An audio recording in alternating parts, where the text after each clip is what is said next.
الحمد لله الحمد لله رب العالمين الرحمن الرحيم مالك يوم الدين يا أيها الذين آمنوا اتقوا الله حق تقاته ولا تموتن إلا وأنتم مسلمون يا أيها الناس اتقوا ربكم الذي خلقكم من نفس واحدة وخلق منها زوجها وبث منهما رجالا كثيرا ونساء واتقوا الله الذي تساءلون به والأرحام إن الله كان عليكم رقيبا يا أيها الذين آمنوا اتقوا الله وقولوا قولا سديدا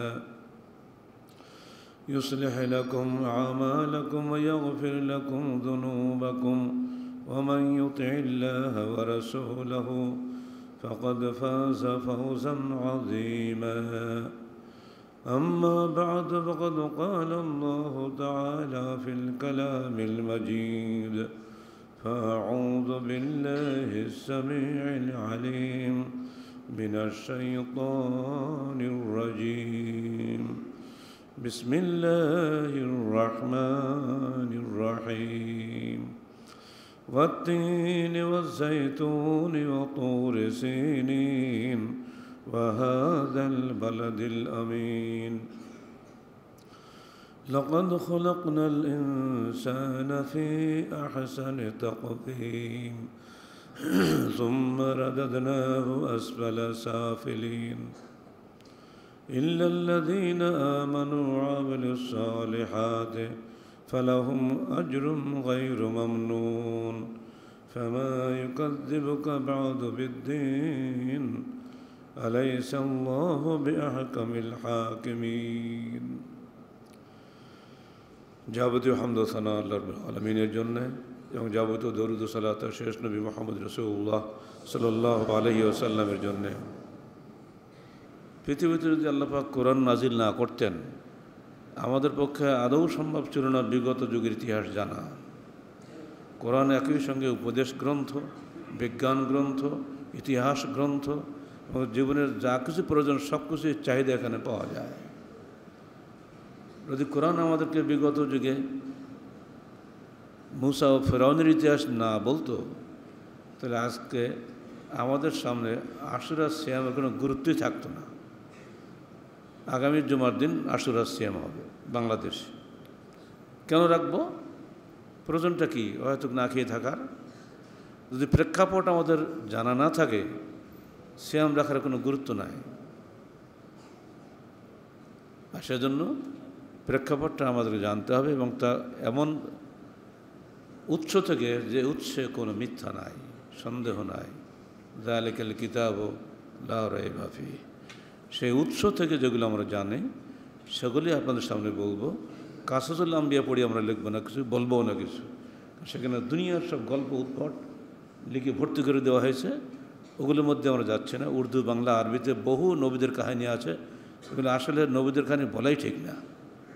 কাল্পনিক ঔপন্যাসিক বহু কিছু যোগ বিয়োগ করে এমনভাবে বাজারে ছাড়া হয়েছে যে মানুষ পাগল হয়ে যায়, যে ভাবে না জানে কি। ঠিক বিষাদ সিন্ধুর যে অবস্থা, সেই অবস্থা নবীদেরও হয়ে গেছে। কোরআন কি বলে আমরা এগুলি জানব। তার আগেই একটা মৌলিক কথা আল্লাহ পাক বলে দিচ্ছেন, দেখো ইন্নাল্লাযীনা হাক্কাত আলাইহিম কালিমাতু রাব্বিক লা ইউমিনুন, যাদের উপরে আল্লাহ পাকের নির্দেশ নির্ধারিত হয়ে গেছে তারা কখনোই ঈমান আনবে না। ওয়ালাউ জাআতহুম কুল্লু আয়াতিন লা ইউমিনুন, যদিও তাদের উপরে আল্লাহ পাকের যাবতীয় নিদর্শন, আয়াত বা গজব এসে যায়, হাত্তা ইয়ারাউল আযাব, এমনকি একেবারে চাক্ষুষ আযাবও যদি ওরা চোখে দেখে, আযাবুল আলিম, মর্মান্তিক আযাবও যদি চোখে দেখে, তথাপি ওরা ঈমান আনবে না। যারা নবীদের কাহিনী পড়েছেন তারা ভালো করে জানেন, সালেহ আলাইহিস সালাম তার কওমকে বলেছিলেন, দেখো তোমরা যা শুরু করেছো কোনো কথাই তো আমার শোনো না, তো তোমাদের কিন্তু এখন চূড়ান্ত গজব এসে যাবে। বলে আসুক না দেখি, তারপর চিন্তা করে দেখবো, না মরি ভূত হব। গজব এসে গেল, উপরে আসছে মেঘ। বলে কই তোমার গজব? ওটা তো মেঘ, মেঘ তো বৃষ্টি দেবে আমাদের। হ্যাঁ, আল্লাহ মেঘ আকারে তোমাদের গজব পাঠিয়েছেন, ওটা বৃষ্টি নয়, ও মেঘের মধ্যে আগুন ভর্তি। মানেই না, ঔদ্ধত্য, হটকারিতা। তারপরে ওরা মেঘ দিয়ে ছুটি এক জায়গায় চলে গেল, মেঘ এসে গেছে, ঠান্ডা বাতাস বচ্ছে, দৌড়ে চলে গেল। সমস্ত লোক ঘর বাড়ি ছেড়ে সেখানে আশ্রয় নিল। সঙ্গে সঙ্গে মেঘ থেকে অগ্নি বর্ষিত হলো, সব মরিয়ে একদম শেষ। এলা আর আদের কম, সামুদের কম, সবগুলো পড়ে দেখবেন। সালের কমে সেখানে বলা হচ্ছে যে আগে 3 দিন তাদেরকে বলা হলো তোমাদের 3 দিন মেয়াদ, এখনও ঈমান আনো। শোনে না, প্রথম দিন হয়ে গেল সমস্ত চেহারা লাল, পরের দিন হয়ে গেল হলুদ, পরের দিন হয়ে গেল কালো, এবার এসে গেল গজব। তখনও মরার দিনও সকালবেলা বলতেছে, এই ভালো করে আতর গোলা মেঘে দে, আর দুনিয়া কিছু পাওয়া যাবে না, শেষ। তখনও যদি তওবাটা পড়ে তাও কিন্তু আল্লাহ মাফ করে। মানুষ এত হঠকারী ঔদ্ধত হতে পারে কল্পনা করা যায় না। দেখতে পাচ্ছে মেঘ এসে, আকাশে মেঘ এসে গেছে, 3 দিন সময় পেয়েছি, প্রথম দিন সব হয়ে গেছে, হলুদ হয়ে গেছে, সাদা হয়ে গেছে, দেখছে সব। এরপরও মরাদের মধ্যে কোনো চিন্তা নেই, রে মরে তো যেতেই হবে 2 দিন পরে, তা আজ একটু অ্যাডভান্স বললাম, কত কি ঠিক আছে, ভালো করে আতর গোলাপ মেয়ে ভালো খাওয়া দাওয়া করে নে। এটা কোনো মানুষ হলো না কি রে? গরু ছাগলও তো একটু ভয় করে, এরা ভয়ও করে না। ওটাই আল্লাহ বলছেন, ইন্নাল্লাযীনা হাক্কাত আলাইহিম কালিমাতু রাব্বিক, যাদের উপরে তোমার প্রভুর কালেমা আবার আদেশ নির্ধারিত হয়ে গেছে, লা ইউমিনুন, ঈমান আনবে না। ওয়ালাউ জাআতহুম কুল্লু আয়াতিন, যদিও তাদের উপরে সব ধরনের নিদর্শন, যুক্তি, তর্ক, মানে নিদর্শন, আযাব, গজব সবই যদি আসে, এমনকি হাত্তা ইয়ারাউল আযাব আল আলিম, মর্মান্তিক আযাব যে চোখে দেখে, তবুও ওরা ঈমান আনে না। মানুষের, বিশেষ করে মানুষের যারা নেতা, সমাজের যারা নেতা, তাদের ঔদ্ধত্যের কারণে কিন্তু সাধারণ মানুষ মরে। সাধারণ মানুষের জন্য কিন্তু গজব নাজিল খুব কমই হয়, নাজিল হয় মূলত নেতাদের ঔদ্ধত্য, হঠকারিতা, পাপাচারের কারণে। সব জায়গাতেই এগুলো বলা হয়েছে। ফেরাউন এবং মুসার যে ঘটনা, সেখানে কিন্তু এরই পুনরাবৃত্তি ঘটেছে, অন্য কিছুই নয়। ঐতিহাসিক বর্ণনা অনুযায়ী জাদুকরদের সঙ্গে মুসা আলাইহিস সালামের যে প্রতিযোগিতামূলক ঘটনা ঘটেছে, এগুলি ইতিহাস আপনারা জানেন। তারপরেও 20 বছর পর্যন্ত আল্লাহ পাক ফেরাউনকে অবকাশ দিয়েছিলেন এবং তার নেতাদেরকে, এরা হেদায়েত হয় কিনা দেখি। এই 20 বছর ধরে আল্লাহ রাসূল হযরত মুসা আলাইহিস সালাম মিশরবাসীকে তৌহিদের দাওয়াত দিয়েছিলেন, ওরা সে দাওয়াত মানেনি।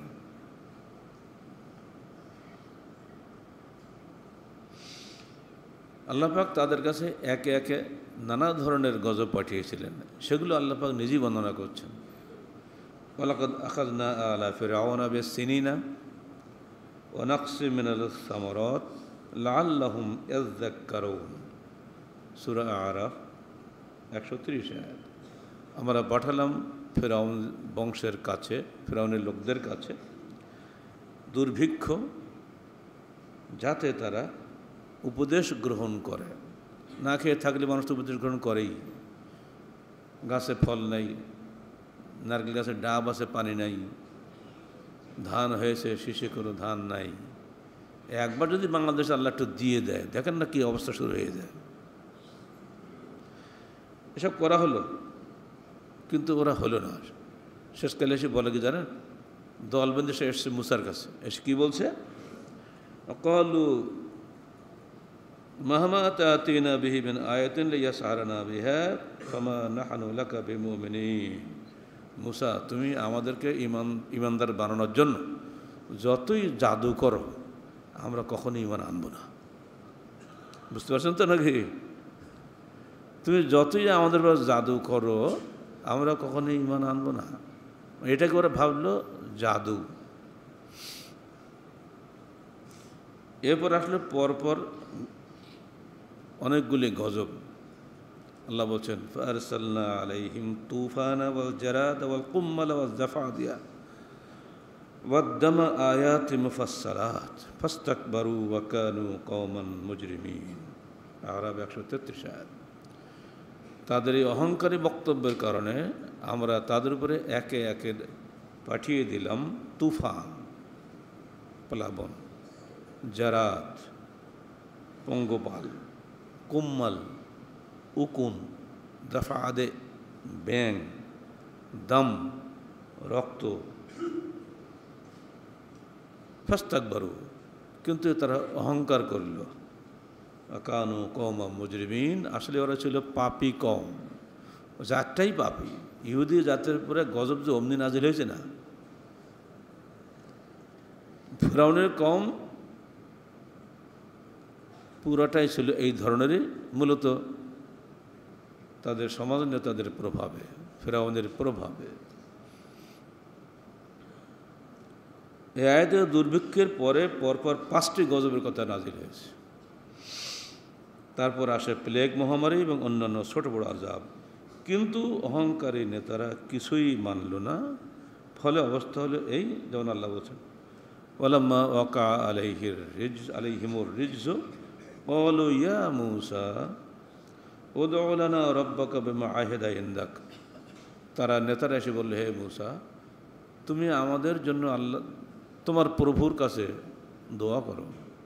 বিমা আহাদা ইলাইক ইনদাক, যেমন তোমার প্রভু তোমার কাছে ওয়াদা করেছেন যে তোমার দোয়া তিনি কবুল করবেন, অতএব তুমি আমাদের জন্য দোয়া করো। লাইন কাশাফতা আন্নার রিজসা, যদি তুমি আমাদের থেকে এই গজব উঠেই নেও, মানে আল্লাহ উঠায় তা নাও, তুমি যদি উঠেই নাও দোয়া করে, লানু মিনান্না লাকা, অবশ্যই আমরা তোমার উপরে ঈমান আনব। লানুরসিলান্না মাআকা বনি ইসরাঈল, আর তোমার সাথে তোমার কওম বনি ইসরাঈলকে পাঠিয়ে দেব। ফালাম্মা কাশাফনা আনহুমুর রিজসা, আল্লাহ বলছেন যখন আমি মূসার দোয়ার কারণে তাদের উপর থেকে গজব উঠিয়ে নিলাম, ইলা আজালিন হুম বালিগুহ, নির্ধারিত সময়কালের জন্য, ইজা হুম ইয়ানকুসুন, তারা আবার আগের মতোই অবস্থায় ফিরে গেল, পুনরায় অহংকার করল। সূরা আরাফ 134-35 আয়াত। সব কিন্তু কোরআনের ঘটনা বলছে আপনাদের। কেননা তারা এটাকে জাদু মনে করে নিয়েছিল। এটাকে আসলে যখন নবুয়তের বিষয়, নবুয়তের জব্বারিয়ত তো এক নয়।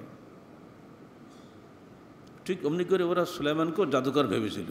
আসলে নবুয়ত তো জাদু নয়, সির্ফ আল্লাহ নিকট দোয়া করে আল্লাহ পাক তার দোয়া কবুল করেন, এটুকুই। জাদু তো আলাদা জিনিস। জাদুর মাতব্বরি সব দুনিয়াতেই, আসমানে জাদু খাটে না। এটা টেস্ট করার জন্য আমাদের নবীকে কোরআশ বলেছিল ইহুদিদের পরামর্শে, উনি যদি ভণ্ড নবী হয় তাহলে এই পরীক্ষা ফেল করবে। তো কি, তোমরা ওনাকে বলো যে আকাশের ওই চাঁদ 2 ভাগ করে দিতে হবে, কারণ আকাশে কোনো জাদুকরের জাদু চলে না। যদি উনি পারে তাহলে বুঝতে হবে উনি সত্য নবী, আর যদি না পারে তা বুঝতে হবে উনি ভণ্ড নবী। ইহুদিদের এই পরামর্শে মক্কার নেতারা রাসূলুল্লাহ সাল্লাল্লাহু আলাইহি সাল্লামকে এই প্রস্তাব দিয়েছিল। তিনি সঙ্গে সঙ্গে আল্লাহকে বলে, আল্লাহ তুমি তো সবে শুনছো, আমি কি বলবো? সঙ্গে সঙ্গে আল্লাহ পাক নির্দেশ দিলেন, ইকতারাবাতিস সাআহ ওয়ানশাক্কাল কামার, কিয়ামত নিকটবর্তী হয়ে গেছে এবং চন্দ্র দ্বিখণ্ডিত হয়ে গেছে। চোখের সামনে সবাই দেখলো চাঁদের 2 টুকরা, এক টুকরা হেরা পাহাড়ের অপর পাশে গিয়ে পড়ে গেল, আর এক টুকরা এদিকে চলে আসলো। মালদ্বীপে তৎকালীন রাজা সেটা দেখছেন, তিনি তার দৈনিক রোজনামচা, যাকে ডায়েরি বলা হয়, সেখানে সেটা লিখছেন। সে মালদ্বীপের রাজা পর্যন্ত ওটা দেখছে, তিনি তো ডায়েরিতে লিখছেন, সেটা পর্যন্ত তারিখি ফেরেশতাতে আমরা পেয়েছি। আর ওখানে তো চাক্ষুষ কুরাইশ নেতারা দেখলো, আব্দুল বিন ওমর, আব্দুল বিন মাসউদ ছোট, এনারাও সচক্ষে দেখেছেন। কিন্তু এরপরও সে পুরনো কথা, আরে ছাড়ো এসব জাদুর ব্যাপার সবার। ইহুদিরা বললো যে জাদু কিন্তু আসমানে চলে না, কিন্তু যখন সেখানে চলল না, তাদের দাবি মতে চন্দ্র দ্বিখণ্ডিত হলো, এরপরেও কিন্তু তারা ঈমান আনেনি। এ বিষয়ে সূরা ফুরকানে বিস্তারিত আলোচনা আছে। যুগে যুগে হঠকারী নেতারা এমনি করে আল্লাহর বিধানকে অস্বীকার করেছে, নবীদের দাওয়াতকে অস্বীকার করেছে, তাদেরকে নানাবিধ গালি দিয়ে মানুষ থেকে ফিরিয়ে রেখেছি। এখানে ঠিক তাই হলো, ওয়াদা করলো অবশ্যই লানু মিনান্না লাক, অবশ্যই আমরা তোমার উপরে ঈমান আনব, কিন্তু যখন আসলো বাস উল্টা। তারা বলছে মা ফাইজা জাআতহুমুল হাসানাতু ক্বালু লানা হাযিহি ওয়া ইন তুসিবহুম সাইয়্যাতুন ইয়াত্তায়্যারু বিমূসা ওয়া মান মাআহু। যখন তাদের কাছে বেশ ভালো পরিবেশ তৈরি হতো, ধান টান হতো ভালো, গমটম খুব সুন্দর হতো, পোশাক সমাজে আবার সমৃদ্ধি ফিরে আসতো, তখন তারা বলতো আসলে এটা আমাদের পুণ্যের কারণেই হয়েছে। আর যখন গজব আসতো তখন আসলে এটা মূসা এবং তার সাথীদের অলক্ষণীয় চরিত্রের লোকদের কারণেই এটা হয়েছে। কোনো মতেই নিজেদেরকে খারাপ বলতে রাজি না, যত দোষ নন্দ ঘোষ। এই মূসা এবং তার সাথীরা হলো অলক্ষণীয় জাতি, এদের অপয়া স্বভাবের জন্যই তাদের ধারণা মতে আমাদের দেবদেবীরা খেপে গেছে, সেজন্য এসব গজব নাজিল হচ্ছে। আলা ইন্নামা তায়রুহুম ইনদাল্লাহ ওয়ালাকিন্না আকসারহুম লা ইয়ালামুন। মনে রেখে দিও, তারা যে মূলত অলক্ষণে কাফেররাই, সেটা আল্লাহর ইলমে আছে, কিন্তু ওদের অধিকাংশ লোক তা জানে না। সূরা আরাফ 131 আয়াত। এইভাবে তাদের উপরে দুর্ভিক্ষ, তুফান, পঙ্গপাল, উকুন, ব্যাঙ, রক্ত, প্লেগ মহামারী, একটার পর একটা পরীক্ষা আসতেই থাকলো। নিঃসন্দেহে পরীক্ষার পরে যে 2 সপ্তাহ বা 3 সপ্তাহ সময় দিয়েছে তা না, পরীক্ষার পরে এমন একটু সময় দেওয়া হয় যে সময়টায় তাদের আবার সমৃদ্ধি ফিরে আসে। এই সমৃদ্ধি ফিরে আসলেই আবার সব নষ্ট হয়ে যায়। এটাই বাংলায় বলে সুখে খেলে ভূতে কিলায়। যখন তাদের অবস্থাটি ভালো হয় আবার কাফের হয়ে যায়। তো এই যে সময় দিতে দিতে ধরে নেন প্রায় 20 বছর চলে গেছে, ওরা সময় পেয়েছে, কিন্তু আকীদা পরিবর্তন হয়নি, ঈমান আনেনি। তখন চূড়ান্ত গজবের সিদ্ধান্ত হয়ে গেল আল্লাহর পক্ষ থেকে, ওদেরকে একবারে শেষই করে দিতে হবে, ওদের রাখা হবে না দুনিয়া। এবার আসলে সাগরডুবির সর্বশেষ পরীক্ষা। এর মধ্যে একটা বিষয় আমাদের সামনে আসতে হবে, প্রত্যেকটি পরীক্ষার সাধারণ মানুষ কিন্তু দুর্বল হয়ে যেত এবং তারা গোপনে ঈমান আনত, প্রকাশ্যে ঈমান আনার সাহস তাদের কুলাত না। সব যুগে এটা সঠিক। সাহসী লোকেরা কথা বলে, এজন্য তাদেরকে সমাজ নেতারা বরদাস্ত করে না। আর সাধারণ মানুষ কথা বলে না, সাইলেন্ট মেজরিটি, তারা কিন্তু মেজরিটিই থাকে, কিন্তু তাদের এই নিশ্চুপ থাকার কারণে সমাজে কোনো প্রভাব পড়ে না। মূসার আমলেও ঠিক তাই ছিল। তখন প্রায় 10 থেকে 20% লোক ঈমানদার ছিল, বনী ইসরাইল নিজেরাই, এছাড়া আর অন্যেরাও, কিন্তু তাদের কোনো প্রভাব সমাজে ছিল না। যারা vocal member of the society, নেতারা, তারাই ছিল নষ্ট। এদিকে ইঙ্গিত করি আল্লাহ পাক বলছেন ওয়াইজা আরাদনা আন নুহলিকা কারিয়াতান আমারনা মুতরাফিহা ফাফাসাকু ফিহা ফাহাক্কা আলাইহাল কওলু ফাদাম্মারনাহা তাদমীরা। সূরা বনী ইসরাঈল 16 আয়াত। যখন আমরা কোনো জনপদকে ধ্বংস করার ইচ্ছা করি, তখন তাদের নেতাদেরকে অনুমতি দেই ফাসেকি কাজ করার জন্য, পাপাচার করার জন্য। অতঃপর তাদের পাপাচার যখন একেবারে তুঙ্গে ওঠে, তখন তাদের উপরে আমার গজব নির্ধারিত হয়ে যায়। ফাদাম্মারনাহা তাদমীরা। অতঃপর আমরা ওই জনপদকে একেবারে নিশ্চিহ্ন করে দেই। পৃথিবীতে 6টি জাতি এমনি করে এখন নিশ্চিহ্ন হয়ে গেছে। প্রথমে নুহের প্লাবনে নুহের জাতি ধ্বংস হয়েছে, এরপরে আদের কম ধ্বংস হয়েছে। সূরা হাক্কা পড়ে দেখুন, 7 দিন একটানা ঝড় বৃষ্টি, 7 দিন 8 রাত ধরে শেষ।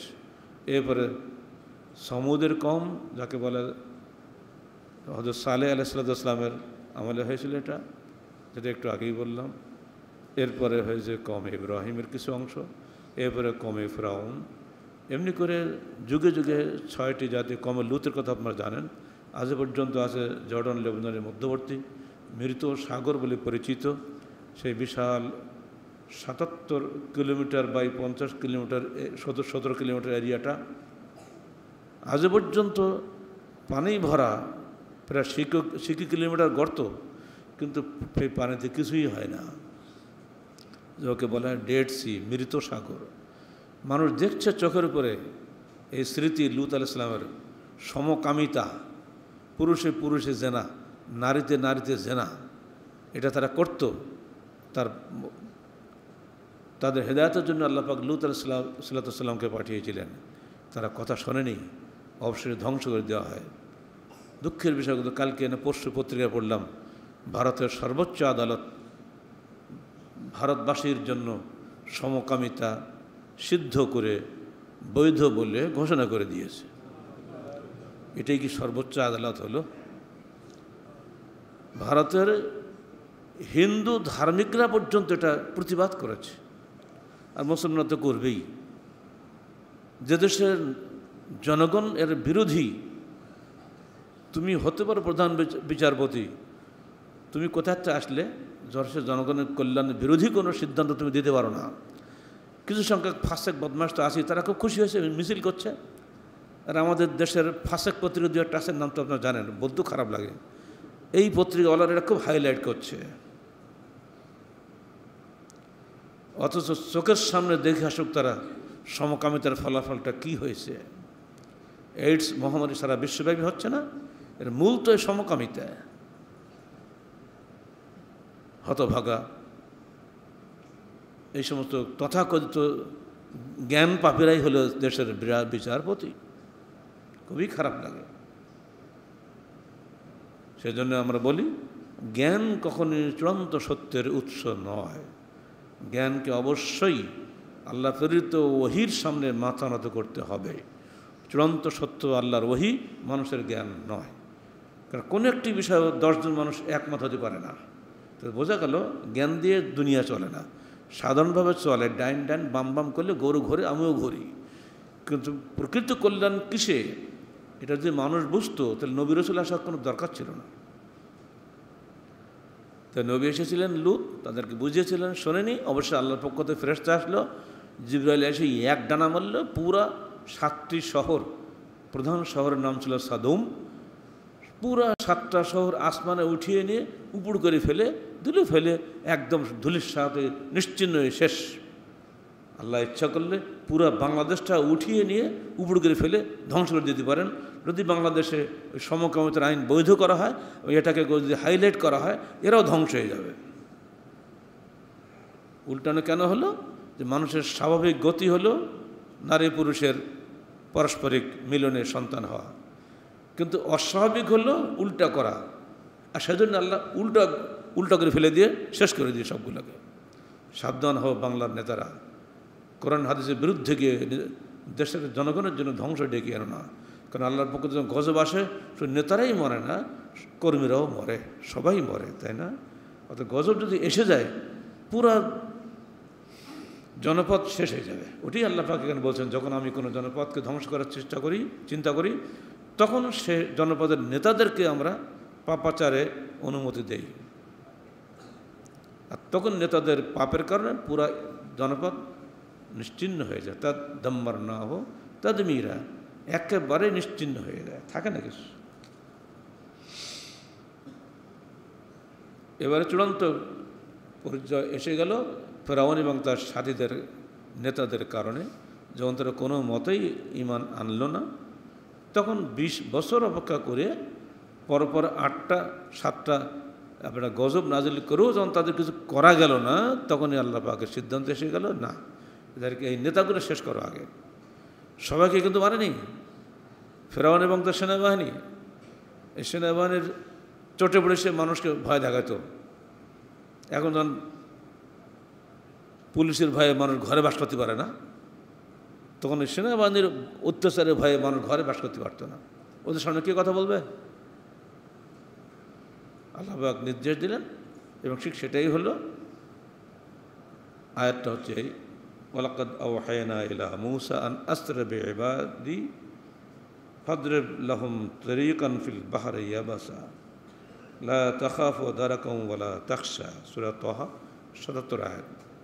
আমরা ওহী করলাম মূসার কাছে যে তুমি রাতে অন্ধকারে আমার বান্দাদের নিয়ে, ইবাদি অর্থাৎ যারা মুমিন বান্দা, নিঃসন্দেহ কাফেররা আল্লাহর বান্দা, তাদেরও সৃষ্টিকর্তা তো আল্লাহই, কিন্তু এখানে ইবাদি যখন বলা হয় তার অর্থ হয় আমার বান্দারা, অর্থাৎ ইমানদার বান্দারা যারা আমাকে মানে, তারাই তো আমার।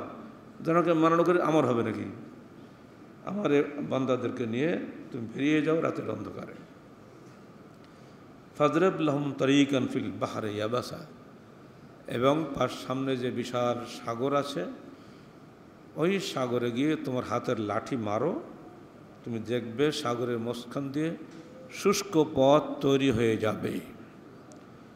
লা তাখাফু, তুমি ভয় পেও না ফেরাউনের সৈন্যবাহিনীকে, তারা যে তোমাকে ধরে ফেলবে, দারাকাম ওয়ালা তাকশা, তারা যে তোমাকে ধরে ফেলবে এই ভয় তুমি করো না, এই দায়িত্ব আমার।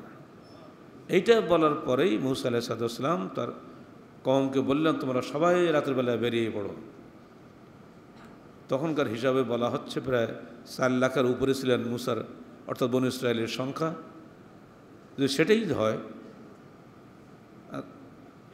অসম্ভব কিছুই নয়। সবাই বেরিয়ে চলে গেল রাতের বেলায়। যখন তারা কাছাকাছি পৌঁছে গেছে সাগরের, তখনই পিছন থেকে ফেরাউন চলে আসছে ইসরায়েলি বর্ণনার মতে 7.5 লক্ষ সৈন্য নিয়ে,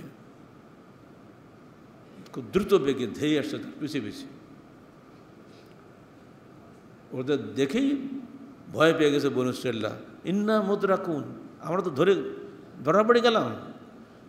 মূসা বললেন, কাল্লা মাইয়া রব্বি, কোশ্চেন কালেও সম্ভব নয়, আমার সঙ্গে আমার আল্লাহ আছেন। এই যে ইমানের দৃঢ়তা, এটা কয়জনের মধ্যে পাওয়া যাবে? ঠিক এই অবস্থায় ঘটে গিয়েছিল আমাদের নবী মুহাম্মদ রাসূলুল্লাহ সাল্লাল্লাহু আলাইহি সাল্লামের জীবনে, যখন তিনি মক্কার কুরাইশ নেতাদের অত্যাচারে হিজরতের সিদ্ধান্ত নিলেন এবং গাহারে শহরে গিয়ে আশ্রয় নিলেন, সির্ফ তিনি এবং আবু বকর রাদিয়াল্লাহু আনহু। তখন কিন্তু এই অবস্থাই ঘটেছিল। মক্কার নেতারা হন্য হয়ে ঘুরছে চারিদিকে।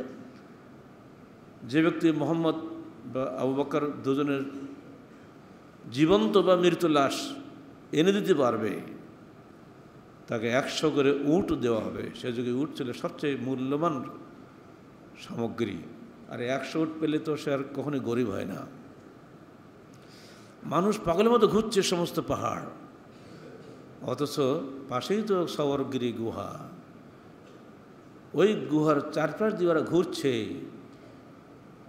গুহার নিচ থেকে আবু বকর তাদের পা দেখছেন। ভয়ে কম্পিত কণ্ঠে রসুলকে বলছেন, হে আল্লাহ রসুল, আমরা তো ধরা পড়ে গেলাম। ঠিক বনু ইসরাইল যেভাবে মূসাকে বলেছিল আমরা ধরা পড়ে গেলাম, ঠিক রসুলের উম্মত, শ্রেষ্ঠ উম্মত, শ্রেষ্ঠ সাথী আবু বকর সিদ্দিক তিনি বলে ফেলেছিলেন, হে আল্লাহ রসুল, ধরার তো পড়েই গেলাম, ওই যে পা দেখা যাচ্ছে। ওই সময় নিজেকে স্থির রেখে নিষ্কম্প কণ্ঠে কথা বলা, লা তাহাজান ইন্নাল্লাহা মা'ানা, আবু বকর চিন্তান্বিত হয়েও না, আল্লাহ আমাদের সঙ্গে আছেন। ভাষা মিল হচ্ছে না? ওদিকে মূসা বলল, কাল্লা ইন্না মাইয়া রব্বি, কোশ্চেন কালো নয়, আমার সঙ্গে আমার আল্লাহ আছেন। ঠিক আমার রসুল বলছেন, লা তাহাজান ইন্নাল্লাহা মা'ানা, চিন্তিত হয়েও না, আমার সঙ্গে আমাদের সঙ্গে আল্লাহ আছেন। কি যাতা ইমান মনে করেন নাকি? এইটুকু পরীক্ষা আল্লাহ পাক দিলেন, বা সঙ্গে সঙ্গে ওই শত্রুদের চোখগুলো অন্যদিকে ঘুরিয়ে দিলেন। কেউ গুহার মধ্যে কেউ তাকালো না। বলুন আলহামদুলিল্লাহ। আজও এরকম কি হতে পারে না? আপনার ইমানের কারণে উদ্ধত পিস্তল বা রাইফেলের গুলিও আপনার সামনে ফুটবেও না আল্লাহর হুকুম ছাড়া। আল্লাহ রসুলকে মসজিদ নববীতে হত্যা করার জন্য তরবারি বের করছে, 3 বার চেষ্টা করে তরবারি বের করতে পারেনি। খাটখাট করে গোড়া বেঁধে যাচ্ছে, শেষকাল করে পালিয়ে চলে গেল। কাবাঘর তওয়াফ করার সময় বিদা হজের দিন, সেখানেও আত্তাব বিন নাসির চেষ্টা করেছে, কিছুই করতে পারেনি। আল্লাহ পাকের হুকুম ছাড়া রাইফেলের গুলিও ফুটবে না, ছুরির গুঁতাও আপনার গায়ে লাগবে না। যেদিন আপনার মৃত্যু নির্ধারিত আছে ওই দিনই মৃত্যু হবে, তার 1 সেকেন্ড আগ পিছু হবে না। এই বিশ্বাস নিয়েই মুসলমানরা দুনিয়া চলাফেরা করে। আর আল্লাহ এই বিশ্বাসটুই খালি দেখেন, এবং সেটা দেখেছেন মুসার কাছে, দেখেছেন মুহাম্মদ রাসূলুল্লাহ সাল্লাল্লাহু আলাইহি সাল্লামের কাছে। আজও যদি উম্মতে মুহাম্মদী ওই দৃঢ় ইমানের অধিকারী হয়ে যায়, ইনশাল্লাহ বাংলার জমিনে সিরেফ আল্লাহর রহমতই নামবে, কোনো গজব এখানে আসবে না। ব্যাস শুরু হয়ে গেল খেলা। তারপরেই দেখা গেল ওরা আসতেছে, মুসা বললেন চলে যাও সবাই, এই রাস্তা উনি লাঠি মারলেন, ধীরে ধীরে রাস্তা তৈরি হয়ে গেল।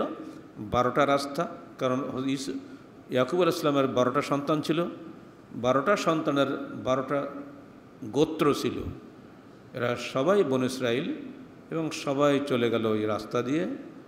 দুই দিকে পানি উঁচু হয়ে থাকলো, কাত্তাউদিল আযীম, বিশাল পাহাড়ের মতো উঁচু হয়ে থাকলো। একবার মনে মনে একটু চিন্তা করুন, 2004 সালে ইন্দোনেশিয়ার আচেহ প্রদেশে যে ভূমিকম্প হয়েছিল, পত্রিকায় আমরা পড়েছিলাম, 33 ফুট উঁচু হয়েছিল পানি, দাঁড়িয়েছিল পানি, যা ধাক্কা।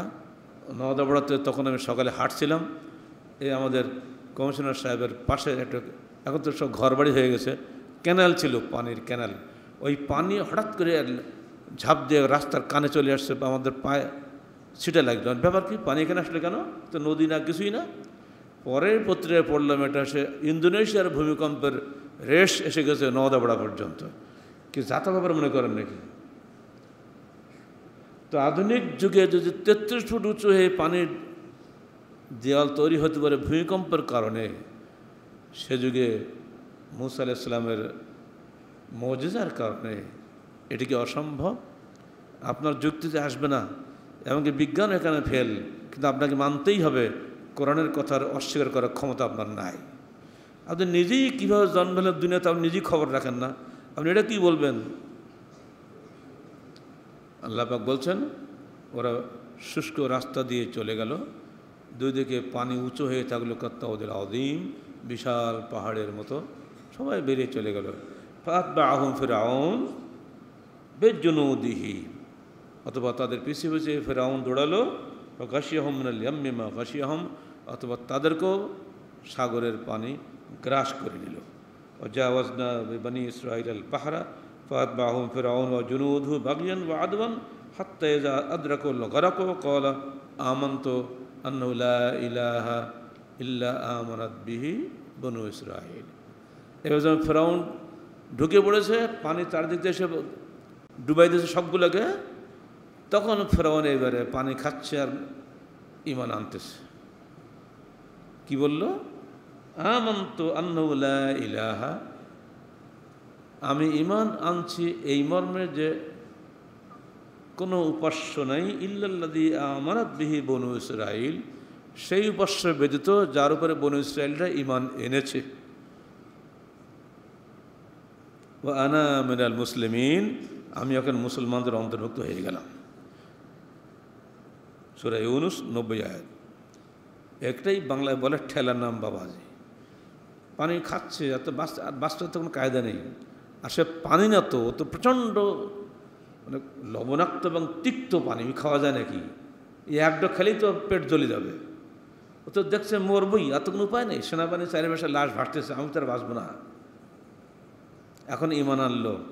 আল্লাহ বললেন সঙ্গে সঙ্গে আল আন, এখন ওয়াকাদ আসাইতা ক্বাবল, ইতিপূর্বে তুমি অবাধ্যতা করেছ, ওয়া কুনতা মিনাল মুফসিদিন, তুমি ছিলে সমাজে বিশৃঙ্খলা সৃষ্টিকারী। ফালিয়াওমা নুনাজ্জিকা বিবাদানিকা লিতাকুনা লিমান খালফাকা আয়াহ ওয়া ইন্না কাসীরাম মিনান নাসি আন আয়াতিনা লাগাফিলুন। সূরা ইউনূস 91-92 আয়াত। তুমি সমাজে বিশৃঙ্খলা সৃষ্টিকারীদের অন্তর্ভুক্ত ছিলে, অতএব তোমার মতো একটা পাপিষ্ঠ শয়তানকে পচিয়ে শেষ করব না, বরং ফালিয়াওমা নুনাজ্জিকা বিবাদানিকা, তোমার দেহকে আমরা নাজাত দিলাম, পচা সড়া হওয়া থেকে, পোকায় খেয়ে ফেলা থেকে বাঁচিয়ে দিলাম। লিতাকুনা লিমান খালফাকা আয়াতান, যাতে তুমি তোমার পরবর্তীদের জন্য নিদর্শন হয়ে থাকতে পারো। বা ইন্না কাসীরা মিনান নাস, কিন্তু বহু লোক আছে আন আয়াতিনা লাগাফিলুন, যারা আমাদের এই নিদর্শন সমূহ থেকে উদাসীন থাকে। আমরা কি ফিরআউনের পরবর্তী বংশধর নই? আমরা কি ফিরআউনের এই মৃত্যু থেকে, এই এই গজব থেকে কোনো উপদেশ হাসিল করেছি? শুনলে আপনি আশ্চর্য হবেন যে মিশরীয়রা এখন সেই ফেরাউনের বিশাল মূর্তি বানিয়েছে তাদের প্রধান গেটে কায়রোতে, এবং ফেরাউনকে তাদের জাতির বীর হিসাবে আখ্যায়িত করছে। মিশরীয়রা কি কাফের না মুসলমান? এখন ফতোয়া দেন, মুসলমান না? কোন জাতের মুসলমান? যারা ফেরাউনকে জাতীয় বীর বলে তারা কি মানুষ নাকি? এই যে গত যে ইসরায়েলের সঙ্গে ফিলিস্তিন যে যুদ্ধটা হলো, সেখানে বদরা কী করেছিল জানেন? তাদের সিনেমার যত বড় নায়িকা ল্যাংটাগুলোকে সামনে দিয়ে বলছিল, এই সৈন্যরা এগিয়েছিল, তোমাদের সামনে আছে নর্তকীরা। মানে ওই দেখে দেখে ওই লোভে তো আর দৌড়া। ঠিক যেটা আবু সুফিয়ান করেছিল ওহদের যুদ্ধে, মক্কার বড় ভালো ভালো মহিলাদের এনে সামনে দিয়েছিল, নাচ গান করে করে সৈন্যদেরকে উৎসাহিত করেছিল যে মোহাম্মদের বিরুদ্ধে ভালো করে লড়াই করে যাতে। সেই জাহেলি আরবের সংস্কৃতি তথাকথিত পশুত্বকে আমদানি করা হয়েছে আজকের আধুনিক মিশরে, আধুনিকতার নামে, প্রগতির নামে, সেকুলারিজমের নামে। এটা কোশ্চেন কালো কোন ইজমই নয়, সেকুলার হোক আর যাই হোক, কোনো ইজমই নয়, এটা কোনো মানুষের ধর্ম নয়, এটা পশুর ধর্ম। আল্লাহ পাক বলছেন, তোমার এই দেহকে আমি বাঁচিয়ে দিলাম, কিসের থেকে? নাজাত দিলাম, পোকায়ও খাবে না, পৃথিবী তোমাকে গ্রাস করবে না, তুমি জগৎবাসীর জন্য নিদর্শন হয়ে থাকবে। এই আয়াতটি পাশ্চাত্যের মনীষীরা মানতে চায় না, যে কোরআনের সব কথা ঠিক, কোনোটাই আমরা মিথ্যা পাইনি, কিন্তু এইটা মানতে রাজি নই। কেন? যে মানুষ তো মরলে পচবেই, তাহলে ফেরাউনের লাশ পচবে না, এটা কোনো কথা হলো? আল্লাহ পাক তাদের হাত দিয়েই 1907 সালে তাদেরই বিজ্ঞানী লোকটার নাম বলতে পারছি না, এরাই তলাশ করে এই ফেরাউনের লাশ খুঁজে পেয়েছে। মুসলমানদের হাত দিয়ে না, আল্লাহ কাফেরদের হাত দিয়ে লাশ উঠে দিয়েছে 1907 সালে।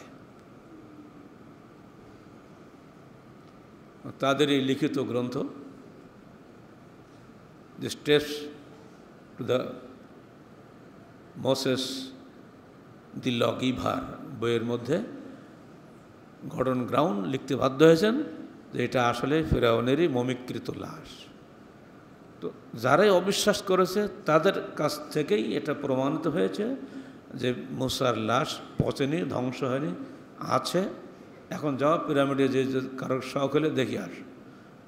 1907 সালে, আর এটা কি 2018 সাল, সেইভাবেই আছে। শিক্ষা গ্রহণ করা উচিত ছিল পরবর্তীদের, কিন্তু খোদ ফেরাউনের দেশের মিশরীয়রা শিক্ষা গ্রহণ করেনি। তা রেখে দিয়েছে, যত যাবে তত টিকিট বিক্রি হবে, ইনকামের সোর্স হিসেবে রেখে দিয়েছে, কিন্তু উপদেশ গ্রহণের সোর্স হিসেবে রেখে দেয়নি। দুর্ভাগ্য মানুষের জন্য, মানব জাতির জন্য। এটা হলো প্রেক্ষাপট। এখন বলুন, যখনই নাজাত পেলেন মূসা আলাইহিসসালাম এবং তার বিরোধী ফেরাউন ডুবে মরেছে, বুখারী শরীফে হাদিসুল ফুতুন পড়ে দেখুন, তার সাথীরা বলল, হে মূসা, আসলে ওই শয়তানটা বোধহয় মরেনি। তখন আল্লাহ পাক ফেরাউন লাশটাকে একদম উপরে ভাসিয়ে দিলেন এবং সাগরের কিনারায় নিয়ে আসলেন। সবাই সচকে দেখলেন, হ্যাঁ ওইটাই তো সে ফেরাউন। এরপরেও কিছু দূর যাওয়ার পরে,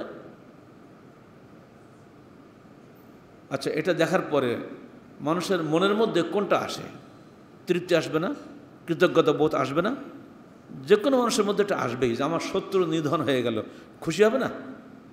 এজন্যে মূসা আলাইহিসসালাম ওই দিন আল্লাহ পাকের শুকরিয়া আদায় করে সিয়াম রাখেন। ওই দিনটা ছিল 10ই মুহররম, আশুরার দিন। আর ওই দিন থেকেই এই আশুরা সিয়াম চালু হয়ে গেল। এখন তো বুঝতে পারছেন আশুরা কবে থেকে হলো?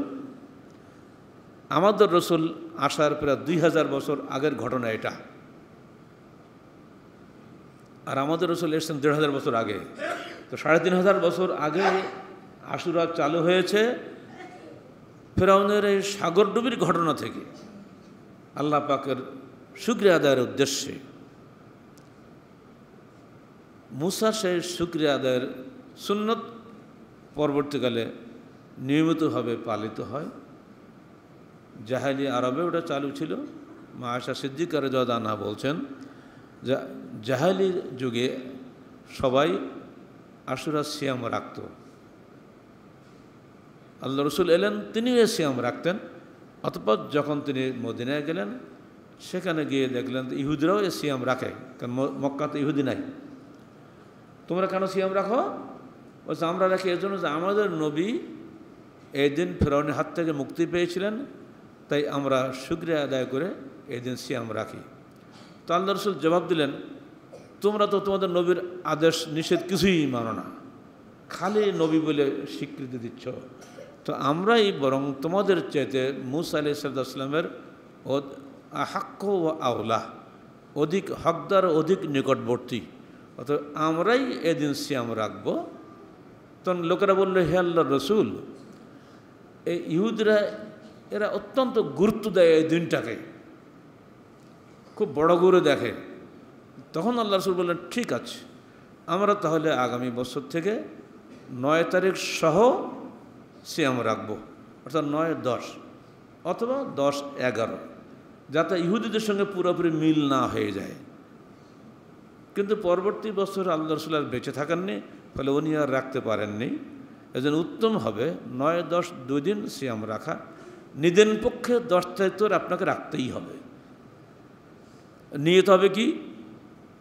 জালেম সম্রাট ফিরআউনের হাত থেকে নবী মূসার মুক্তি। এটা বারবার কেন সিয়াম রাখতে হয়? শিক্ষণীয় বিষয় হচ্ছে এই, যুগে যুগে জালেমরা জুলুম করে যাবে, তারা আল্লাহর হুকুমে ধ্বংস হবে, মজলুমরা চিরদিন বিজয়ী হবে দুনিয়াতে এবং আখেরাতে। মূসা এবং ফিরআউনের ইতিহাস যাতে প্রত্যেক মানুষের হৃদয়ে জাগরুক থাকে, এজন্য সিয়ামের মাধ্যমে এই বিষয়টিকে চিরস্থায়ী করা হয়েছে। প্রশ্ন হতে পারে, সিয়ামের মাধ্যমে কেন? আমরা ঢোল পিটাবো, মিছিল করব, জশ্নে জুলুস করব, কত কি করব, এসব কেন? না, এগুলো হলো লোক দেখানো। সিয়াম মানুষের প্রবৃত্তিকে দমন করে, বেশি খেলে মানুষের প্রবৃত্তিকে উচ্চকিত করে। অথচ যাতে প্রবৃত্তি দমন হয়, মানুষ আল্লাহর স্মরণে নিজেকে নিবেদিত প্রাণ করে তোলে, সেরকম কোনো বস্তুর মাধ্যমে স্মরণ করতে হয়। আর এই জন্য সিয়ামকে এখানে নির্ধারিত করা হয়েছে। নিঃসন্দেহে মূসা নিজের ইচ্ছায় সিয়াম রাখেননি, তিনিও আল্লাহর হুকুমেই সিয়াম রেখেছিলেন। অর্থাৎ আমাদেরকে আশুরার সির্ফ সিয়াম রাখতে হবে, এই ডাইনে বামে কিছুই করা যাবে না। আর আশুরার সবচেয়ে বড় শিক্ষণীয় বিষয় হচ্ছে জালেম যেন জুলুম পরিত্যাগ করে, মজলুম যেন আল্লাহকে না ভুলে যায়। এই শিক্ষণীয় যদি চিন্তা আমাদের মধ্যে না থাকে, তো আশুরা সির্ফ আনুষ্ঠানিকতা হবে, এর মাধ্যমে জনগণের কোনো কল্যাণ আসবে না। আশুরা সিয়াম সম্পর্কে হাদিসে বলা হয়েছে, সম ইয়াউম আশুরা আহাতাসাবু ইনদাল্লাহি ইউকাফিরা সানাতাল্লাতি ক্বাবলাহা। আমি আশা করি, আশুরা সিয়ামের মাধ্যমে আল্লাহর নিকটে আশা করি যে এই সিয়াম বিগত 1 বছরের গুনাহের কাফারা হবে। অতএব ভাইদেরকে বলছি, আগামী বৃহস্পতিবার শুক্রবার 2 দিন সিয়াম রাখুন, এর বাইরে কোনো আনুষ্ঠানিকতা যাবেন না, কোনো অনুষ্ঠান দরকার নাই। যে খুতবা দিলাম, বক্তব্য শেষ, আবার আপনাকে মিটিং সিটিং করে বেশি কিছু করতে হবে চলবে না। কারণ যখনই কোনো অনুষ্ঠান করেন তখনই অতিরঞ্জিত কথা আসে, আর খারাপটা লুকিয়ে রেখে মানুষকে বেশি বেশি প্রশংসা করা হয়, এগুলো আল্লাহ পছন্দ করেন না। যেটুকু কোরআন হাদিসে এসছে এর বেশি করার অধিকার আমাদের নাই। আল্লাহ পাক আমাদের সবাইকে প্রকৃত অর্থে আশুরার শিক্ষা গ্রহণের তৌফিক দান করুন, এবং যুগে যুগে ফিরআউন ও তাদের অনুসারীদেরকে জুলুম থেকে বিরত থাকার তৌফিক দান করুন। আমিন। আকুলু কওলি হাযা আস্তাগফিরুল্লাহ লি ওয়া লাকুম ওয়া লিসাইরিল মুসলিমিন।